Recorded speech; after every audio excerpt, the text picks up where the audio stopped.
2 లక్షలు, ఒక ఊళ్ళో 10 లక్షలు కూడా ఆక్షన్స్ పాడుకుంటారు. అంత సిగ్గులేతనం ఎక్కడైనా ఉన్నదానంటో ఇసుక లేదు, నీళ్లు లేవు, అన్ని దోపిడీ, ఏది చూసినా దోపిడీ. ఎక్కడ కూడా ఒక్కళ్ళని అడిగే పరిస్థితి లేదు. ఇటువంటి పరిస్థితుల్లో అడిగితే ఏమంటాడు, రెడ్ బుక్ అంట, అయ్యా రెడ్ బుక్ అంట,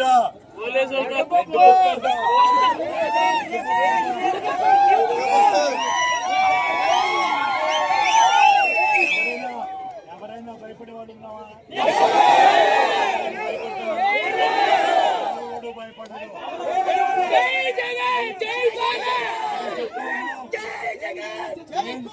నేను చెప్తా ఉన్నాం, అవసరమైతే నాయకులు అంటాం, అవసరమైతే నాయకులు అంటాం, జైలు బరో కార్యక్రమం పోలీసులకి మొత్తం జైలు దింపుతాం. ఈ దొంగ అరెస్టులు ఆపకపోతే, ఈ రకమైనటువంటి చర్యలు తీసుకుంటే చేసేటువంటిది మొత్తం నాయకులు మీరు పిలవక్కలా వచ్చి మీ జైళ్ళలో కూర్చుంటాం. అంతకన్నా జరిగేది ఏం లేదు. మీరు అంతకన్నా చేయగలిగింది కూడా ఏం లేదు. అది ఎవరు పని లేదు.